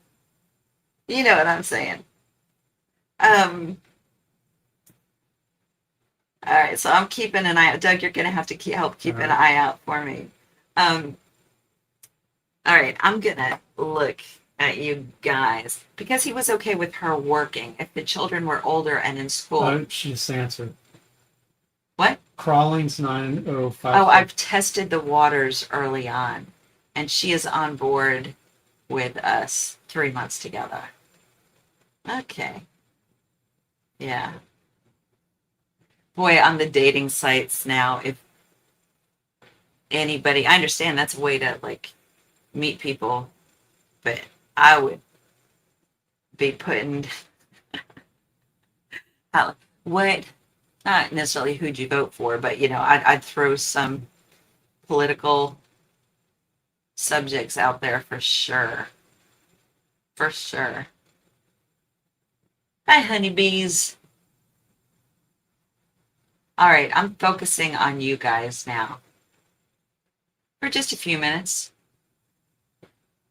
And then I'm, you know, but just the lying thing. I'm really interested. If there's just another blatant lie, because that's an integrity issue. I kind of gave Charlie Kirk this carte blanche integrity, and in terms of that, even though I didn't agree with him, that he believed in what he believed and that he wasn't out to like lie. And I don't want to say manipulate because I believe his debate style was manipulative in a way of kind of veering answers a certain direction. You know, I had mentioned like yelling people down so they wouldn't fight back, which he did do at times. And he did embarrass people and he did shame people. Not all the time, but, you know, this whole idea that he was just, you know, this saint behind a mic is absurd. Yes, it was really fun. The being on Hawk and Molly Shannon was fabulous. Both of them was fabulous. It was really, really fun. It was fun. They went with the take where I kind of give her a little bit of a look because that wasn't, you know, scripted, but you do it so many times that the scene that you're like, okay, I'm just going to do something different. On the in the Michael Jackson movie, I'm a nurse, also a nurse. I guess I have a look. I did have a line in that, but they turned it into a music montage. I waited forever for that to come out in the theaters to see it, like to see myself on the big screen. And I turned away for a moment because that's how quick you see me. And I missed it. I missed it. And so I haven't watched it yet. We can now online. I haven't watched it again yet. It's kind of fun for me to like for it to be. I'm always like, this is the deal, like because I see myself on screen and I'm like, oh. I think Johnny Depp. There are other actors that are told. Me, Johnny Depp, you know, other actors who'd say they don't watch themselves. Like they'll film a whole movie that's a hit and they don't watch themselves because it's like, yeah. I made the mistake a couple times to watch like one of these.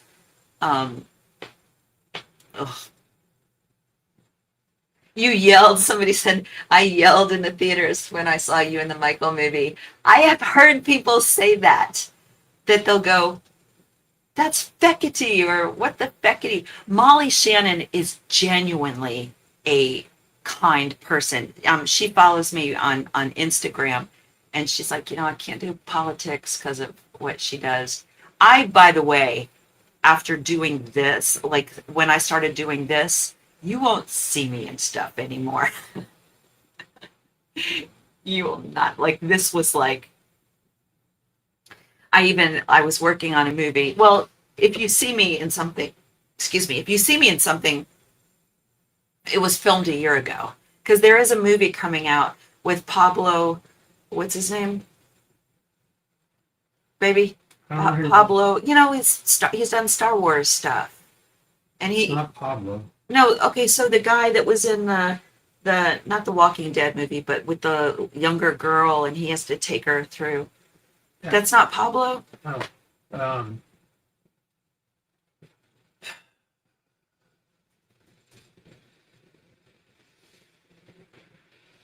I was in the Michael Jackson movie and Pedro Pascal. Pedro Pascal. Pedro Pascal, who is fabulous. So we're in this scene where he's doing a movie where he plays a cello. And he's really playing the cello. He really learned how to play the cello. And we're in this fancy, thank you, Shell. We're in this fancy, I can't go into too much detail, but it's a big ballroom scene, like a fundraiser. Think like Texas fundraiser. Like the hair is ridiculous. The dress is ridiculous. I felt like I was 70 years old, the way they had me dressed and made up, whatever. So there are a couple hundred people. No, maybe 120 people, whatever, in this ballroom scene, in circle tables of 8. And they put me front row center, baby, right in front of Pedro. And, and they're performing. So, we're turned and we're looking. So he and I are like 10 feet apart this whole time. And he's making jokes about stuff. And in between takes, he started doing kind of like playing the cello, but intentionally bad. And I said, honey, they don't pay us enough for that. And he laughed. I made him laugh.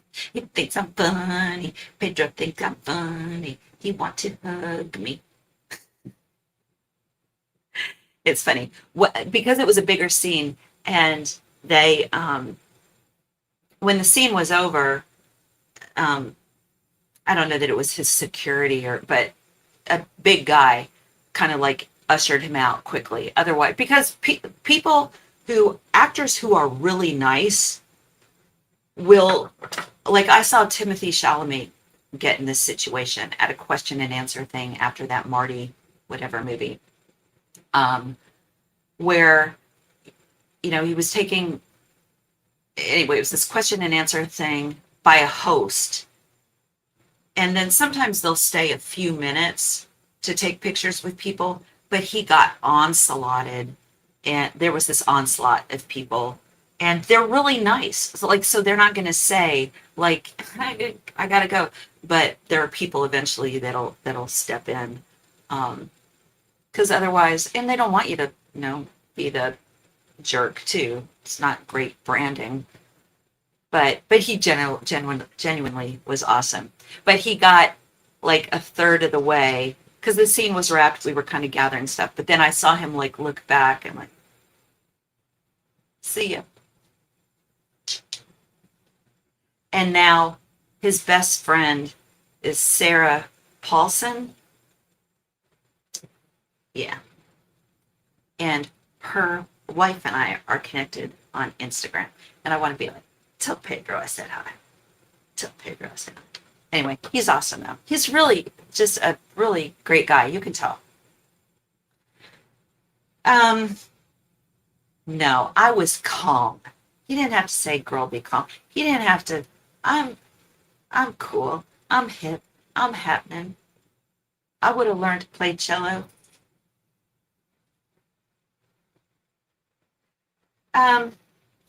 Okay.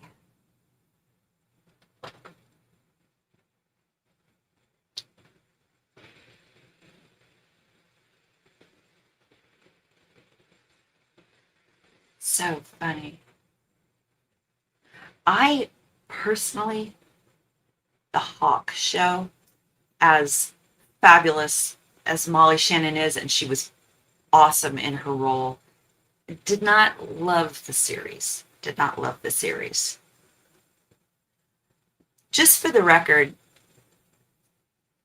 if you see me in a Kelsey Grammer movie, it is ultra conservative weird, we don't know sometimes when we're booked. I don't always know what the show is and what the movie is. There was, who's the Bad Thoughts guy, the comedian? The series is called Bad Thoughts. Oh, Tom Segura. Tom Segura, who's, awesome, a great situation. I mean, it was really, I mean, I appreciate his work. I'm a comedian. And it just so happened that out of the 100 people that they brought in that day, they put me next to him in this airplane scene. And it was just he and I for like hours. It was like maybe a 6, 7, whatever hour shoot. There were other people in the plane, but in this row, it's just he and I. Like, so we're talking, and he was in a movie that had adopted kids in it, like Mark Wahlberg played the brother-in-law. So we talked about our kid, my kids, and he was really just genuinely interested in that and affirming in that. Now that series, Bad Thoughts, there's a second season out. The episode, it's like these random episodes. It's not necessarily a series I'd be like, go watch this. I started this. I probably shouldn't have started this. It's weird. The series, it's very like vulgar, crass, kind of gaggy, repulsive, gross a couple times, and you can't miss me in this one scene, in this one episode. It's like he and I, like, again, I'm not using words. I'm actually asleep. Like, they have me like sleeping on the plane for a while. For one take, they were like, when he says this, you could like wake up, and like Tom and I like high-fived, because I was like, really, like you think I would be sleeping through that thing going on? And anyway, but it's not like I would recommend the series. I haven't watched the second one yet, so I don't know. It might be the third episode. It's the airplane one. He's on an airplane. If it's not on an airplane, I would encourage you to just click on, like move on until you find the one on the airplane, because it's like,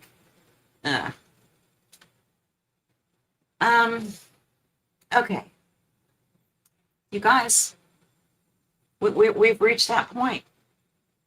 Hang up? No, you hang up.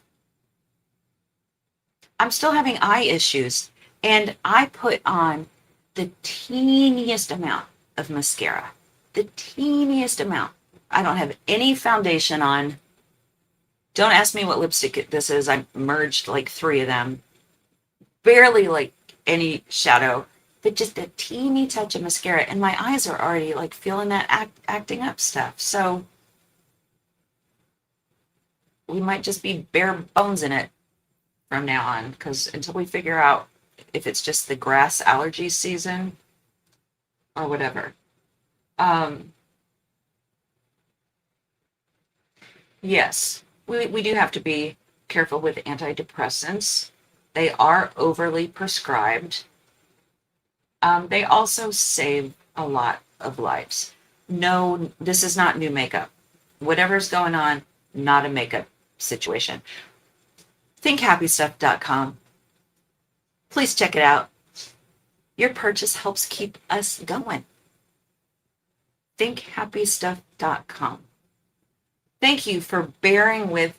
Hello, my Boston friends. Thank you for being here.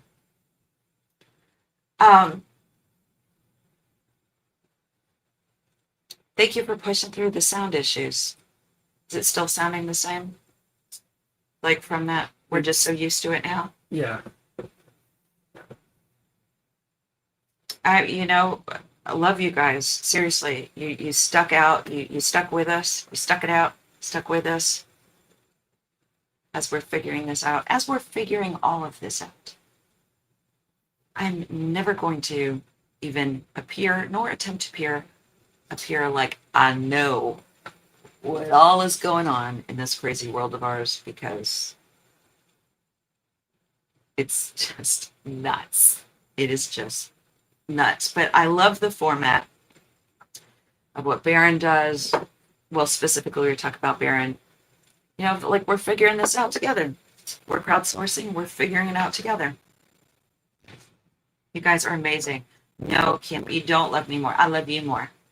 Oh, my son is in Japan. He made it there safely. Thank you to our friend who donated the $50. It paid for his pod. Like he stayed in one of those little pod things in Tokyo his first night. So it was really exciting. It was really fun to tell him about that and your support through all of this. It's been amazing. It's been fun. And it'll be messy and complicated. And I will offend you. I promise you. Somehow, some way. Because we're just humans. We're just souls having a human experience, learning good things. So let's be kind to each other. Good night, you guys. Hang up. No, you hang up. And bringing the cursor over. I'm going to hit it. I love and appreciate you. Thanks for being here.